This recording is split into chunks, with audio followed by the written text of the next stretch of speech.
There's no feeling more intense than starting over.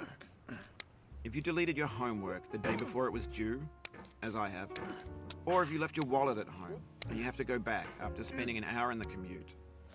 If you won some money at the casino and then put all your winnings on red but it came up black. If you got your best shirt dry cleaned before a wedding and then immediately dropped food on it. If you won an argument with a friend and then later discovered that they just returned to their original view. Starting over is harder than starting up. If you're not ready for that, like if you've already had a bad day, then what you're about to go through might be too much. Feel free to go away and come back. I'll be here.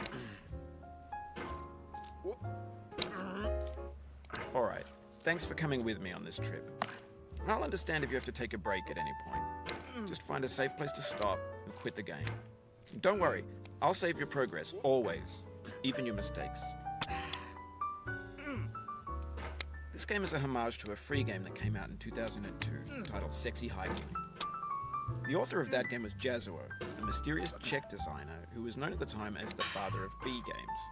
And B games are rough assemblages of found objects, designed simply to drag yourself up a mountain with a hammer.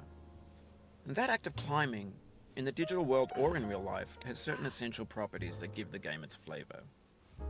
No amount of forward progress is guaranteed. Some cliffs are too sheer or too slippery, and the player is constantly, unremittingly in danger of falling and losing everything.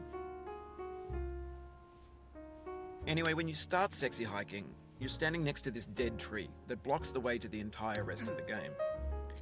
It might take you an hour to get over that tree, and a lot of people never got past it. You prod and you poke at it, exploring the limits of your reach and your strength, trying to find a way up and over. And there's a sense of truth in that lack of compromise. Most obstacles in video game worlds are fake. You can be completely confident in your ability to get through them once you have the correct method or the correct equipment or just by spending enough time. In that sense, every pixelated obstacle in Sexy Hiking is real. The obstacles in Sexy Hiking are unyielding, and that makes the game uniquely frustrating. But I'm not sure Jazuo intended to make a frustrating game. The frustration is just essential to the act of climbing, and it's authentic to the process of building a game about climbing. A funny thing happened to me as I was building this mountain. I'd have an idea for a new obstacle, and I'd build it, test it, and it would usually turn out to be unreasonably hard.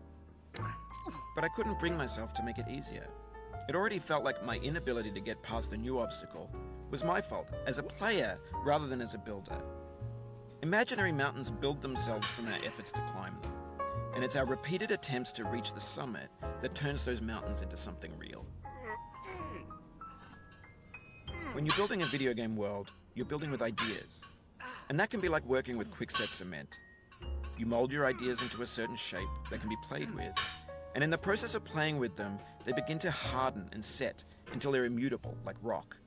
And at that point, you can't change the world. Not without breaking it into pieces and starting fresh with new ideas. For years now, people have been predicting that games would soon be made out of prefabricated objects, by in seconds. Over time, we've poured more and more refuse into this vast digital landfill that we call the internet.